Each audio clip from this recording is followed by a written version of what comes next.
of you folks out there have people that you work with that would be nice if they heard some of these ideas?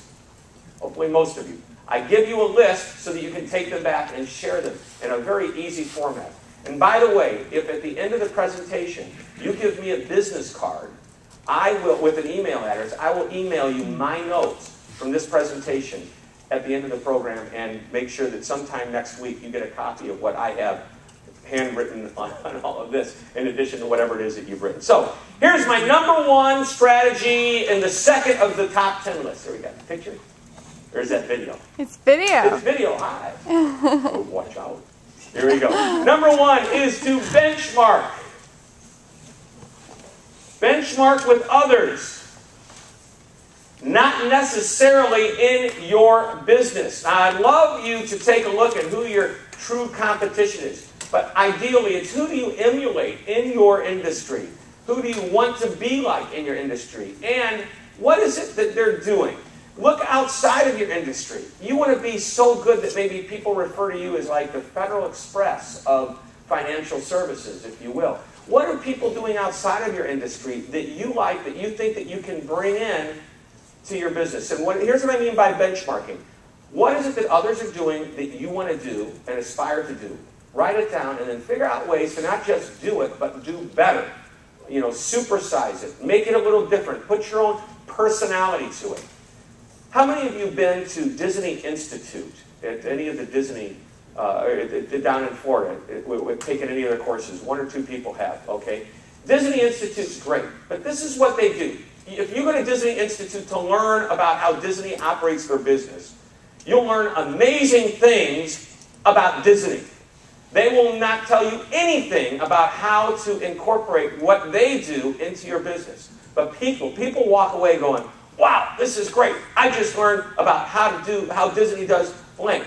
And my question is, okay, so how are you going to use that information in your business? And they start to process it. That's what Disney's great at. They take an idea. They give you a 15-minute module around every idea and concept that they have to teach. It's about 15 minutes long. And you sit there and you go, well, that's a good one.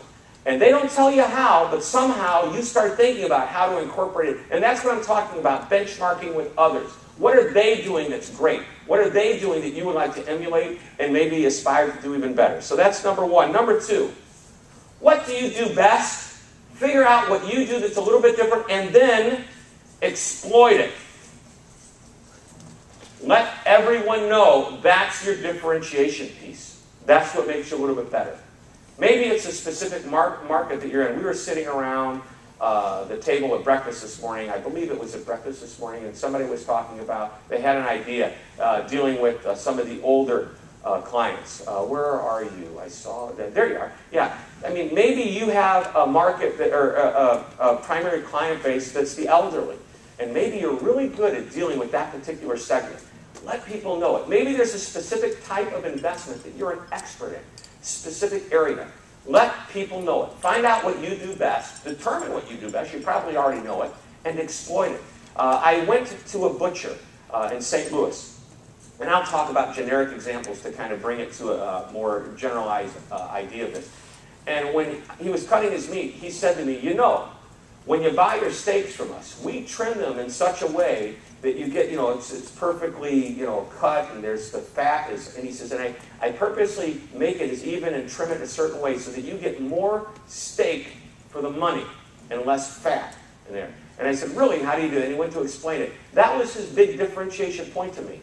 Now, and I cared about that. Okay, I feel like I'm getting more value for my money. You should make sure that what you do and what you feel you're great at is important to your clients, by the way. That's just kind of a caveat there. Could be important.